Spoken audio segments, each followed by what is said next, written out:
I did you all earlier or not too long ago. I just you all, but the first part of my live today will be available for you all to watch just in case anybody missed the latest. But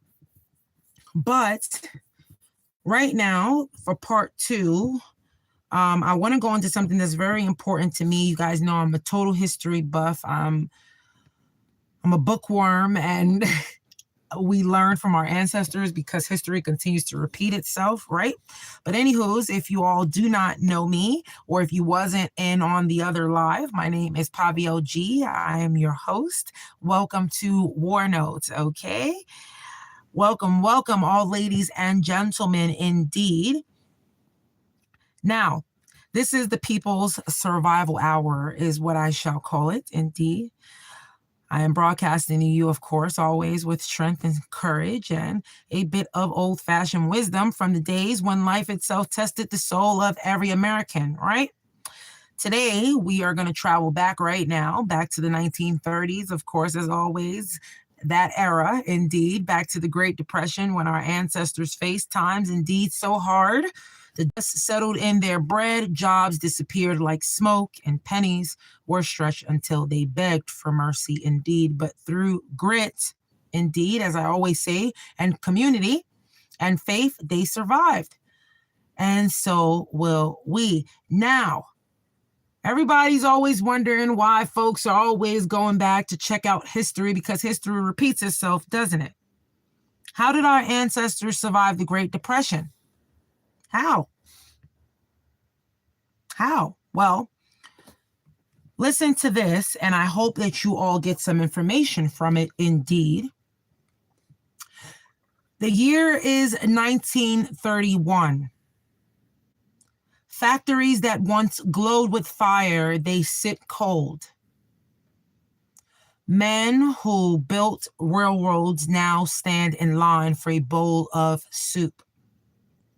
Women who kept bustling homes now work miracles with scraps. And unfortunately, children learn the meaning of make do and men before they learn their times tables. So we'll take a walk through their world.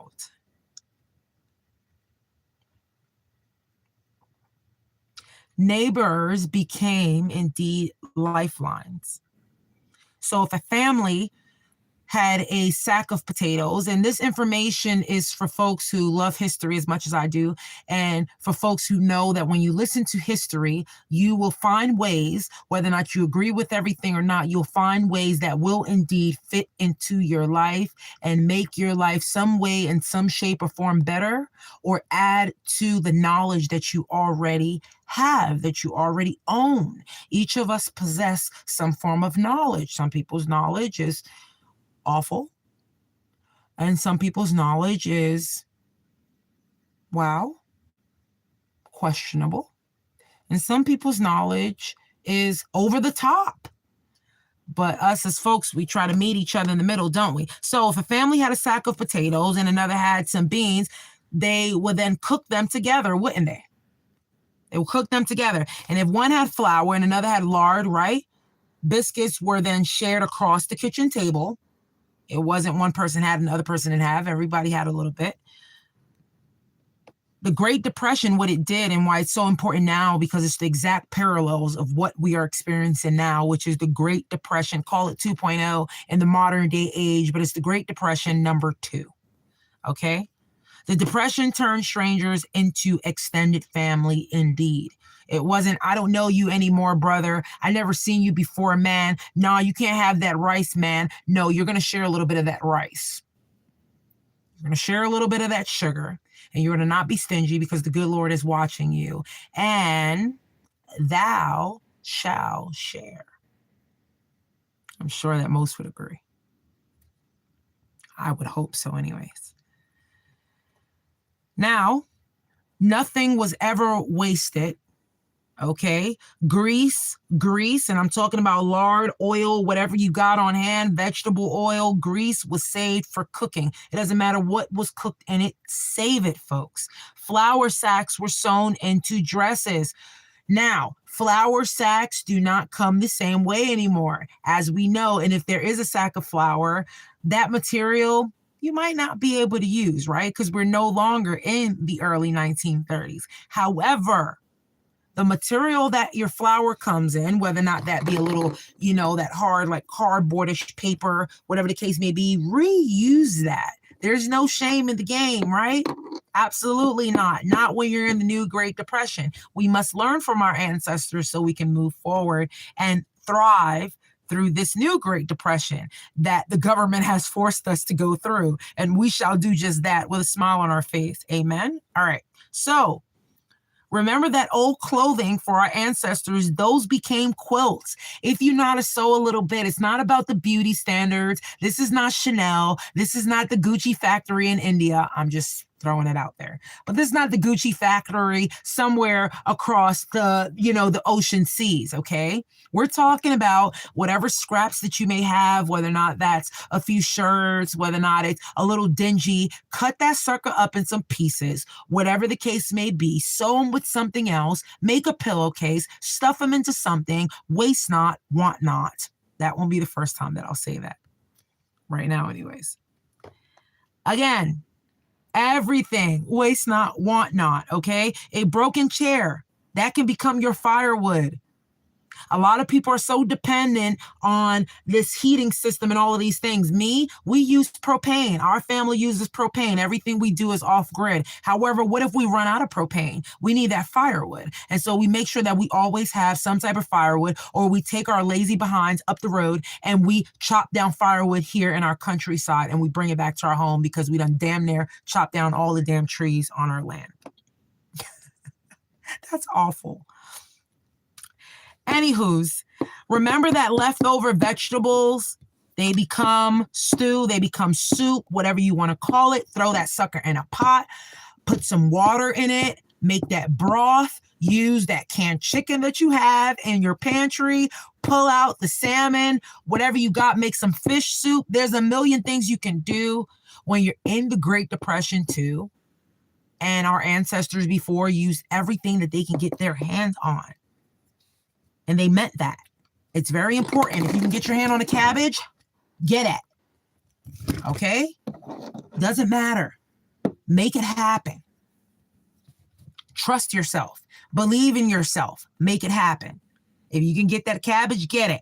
If somebody gives you some cabbage, use it. Don't throw it away. Don't put your nose up. Be grateful for that cabbage.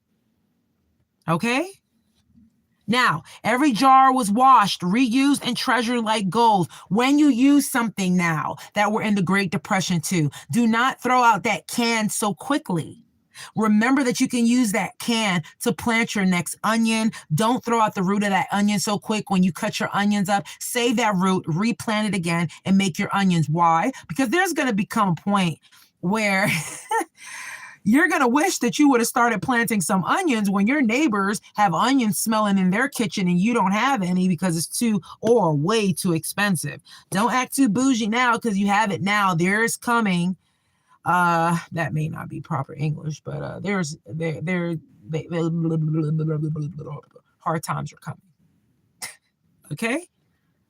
So use every can. They could be used for candles. They could be used for a little soil pot in order to grow a seed or a vegetable, whatever the case may be. You can use it for a drinking device. If you have to put it in your go bag, you guys got to run. You got to cook something real quick over fire. Those metal cans will save your life. You can start a little fire that can keep you and your family warm in those times of need. When you think now you don't need it is the time when you need to prepare. When you feel that you're in a point in your life where you're saying to yourself, I don't care what's going on. I don't need none of that. I ain't worried about it. I'm stacked up. That is the time where you need to get it together. Okay, get it together. Smack yourself, whatever you got to do. Get it together and get yourself prepped. So then that way, when you do have to cry like the rest of us, at least temporarily, I would hope not a long term, but at least temporarily, the way things are going, it feels long term, but hopefully temporarily, that you will then pick yourself up and you don't have to worry about any of that stuff, but you're going to need something to pick yourself up when other people are trying to pick themselves up. And if you don't prep now while you're sitting over there in the corner talking about, I don't need to do that, I don't need to do that, get yourself together. That's just advice. Now, again, people grew their own food. Our ancestors grew their own food. It didn't matter if it was backyard or a patch of land behind a building, because people planted what? Potatoes, right? Onions, tomatoes, beans, cabbage, carrots. Okay. Victory Gardens, before the term existed, every square of dirt mattered. Our ancestors learned new skills very, very fast. When jobs vanished, people reinvented themselves. Indeed, yes, they did. Yes, they did. I do it all the time myself. Coal miners became carpenters, or mechanics became teachers, or let's say teachers became mechanics. You know, teachers then became farmers. Things changed. Housewives became seamstress, okay, or seamstresses. You know. Teenagers worked odd jobs to support the home. Folks didn't say, I can't, or it's impossible. No, it was always, I can do this. Rosie the Riveter, you know, I can. They asked themselves all the time, what can I learn next? It wasn't, oh, I can't do it. No, it was like, I'm going to get it together. What can I learn next, right? So ask yourself every time you're sitting down and out and you're like, I can't do this, the world sucks. Be like, what can I learn next? Okay. Remember that bartering, it saves lives. Okay. Not everyone had cash back then. Okay. But they had labor. Okay. I'll fix your fence if you give me 2 loaves of bread. I'll mend your coat if you share your firewood. You know, I'll watch your children if you help me haul water, whatever the case may be. They found a way, right? A handshake, it meant much more than $1, okay? And that's the same thing that's occurring now. So in Spanish, like we will say, ojo, ojo, listen, indeed. Families started to become more than just families. They tightened their bonds, indeed, okay? Evenings were spent together. They read more. They told stories more. They sewed, they knitted, they crocheted, they sang. Okay. People discovered joy without spending a cent. Okay. Love kept many from losing plenty of hope, indeed. So, my friends indeed, when you look at the world today, prices are rising, wars are raging. Uncertainty is always in the air, right? Some call it the new depression. Because the signs feel obviously familiar, right? We have plenty of layoffs, rising costs, fear of the unknown, struggle to make ends meet. It's the same parallels to the first Great Depression. But here's the truth, folks. We are not helpless. We come from survivors. Indeed.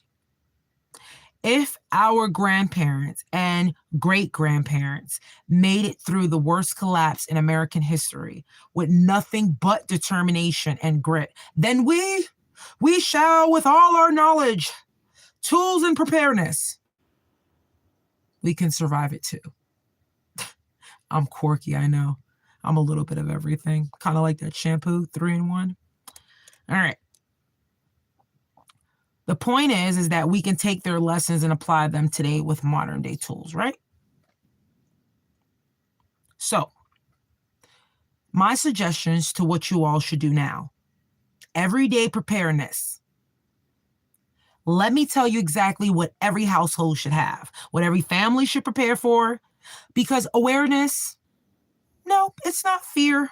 No, it's wisdom. It's wisdom. Preparation is not panic. It is indeed responsibility. So what you have to do. And I've talked about this. I got a lot of videos on it.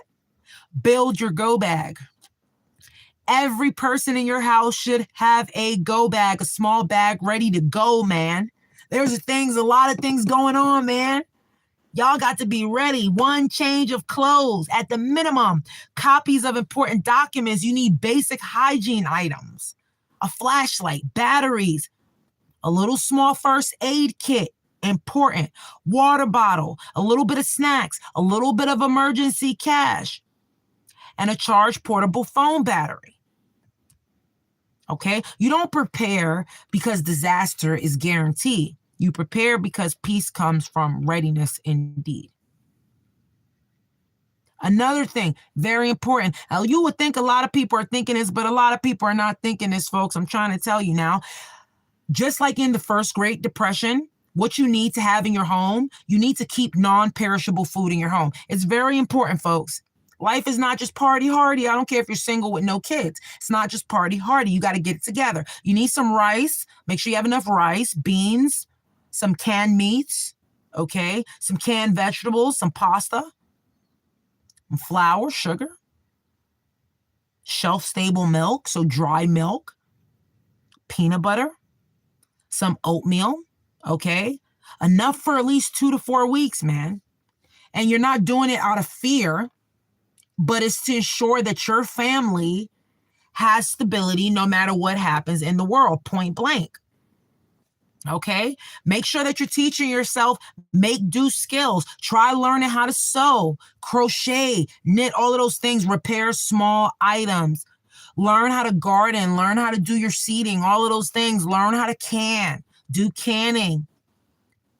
You know, learn how to bake from scratch, make those biscuits, make bread, you know, invest yourself in some yeast, you know, instead of buying those junk cookies, get, man, some yeast, okay? And make that bread for your family. Teach yourself. It doesn't matter if you burn a few loaves before you get to the actual good loaf, but at least you're doing it. Practice makes perfect, right? As perfect as you can get, perhaps, right? Barter within your community, barter with your neighbors, give and take. You know, somebody's giving you some onions, ask them maybe if they need some soap. You know, these were survival skills back then for our ancestors, and they are survival skills for us now. I promise you, they are empowerment skills right now. Okay. You don't have to walk through tough times alone. Okay. You can lean on neighbors, friends, elders, and faith communities in some places, not all. You don't want to be brainwashed. Okay. You have to know what's right and wrong, especially nowadays days, because folks are just believe any little thing that they hear. They're not comparing things anymore. They're just clicking on one thing and believing everything that they hear in one straight shot. Okay. Remember that in history, connection was the strongest weapon in the 1930s, and it still is today, indeed. Now, when we return in less than a minute, I have some motivational words for you all to inspire indeed.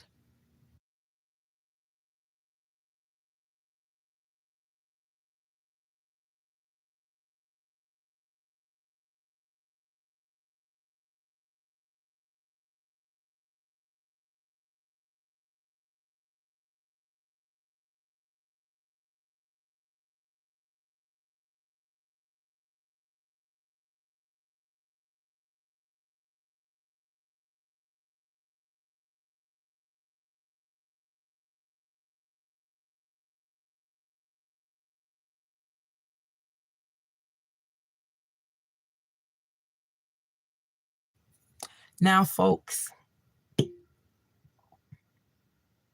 friends here, my brothers and sisters across the nation, everybody listening right now, wherever you may be, whenever you clicked on this video, if you're in the live now, remember that the Great Depression did not break our ancestors. It forged them. They stitched quilts in the dark. They planted gardens in dust. They held on to faith when the world gave them every reason indeed to fall apart. They didn't know what tomorrow held, but they knew this. If the sun rises, we rise. And so do we. We stand on the shoulders of people who had nothing, yet they gave everything. People who stretch pennies into meals and hope into survival. People who bury their fears, their own fears, and they raise their courage. People who didn't quit. So hear me very clearly today, this afternoon.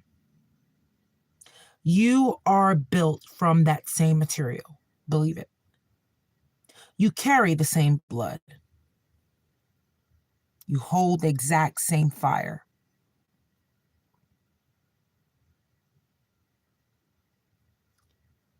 The world may be indeed uncertain, and times may feel very, very heavy. But you are the descendant of survivors. So, what does that mean for you? Take a deep breath. Lift your head. Keep your hands steady. Prepare your home. Strengthen your mind. Keep your community close. And when the storms of this world shake us, remember that preparedness is not panic. Courage is not the absence of fear. And survival is in your DNA. So today, before you rest your head, remind yourself, you are not alone. My family just arrived. You're not powerless and you are not unprepared, okay? We will weather whatever comes just as our ancestors did, with grit, grace, and a spirit that refuses to break. This is the People's Survival Hour, and I'm signing off. My name is Pavio G, your host, reminding you that tomorrow belongs to the prepared, the faithful, and the unshakable. Thank you all.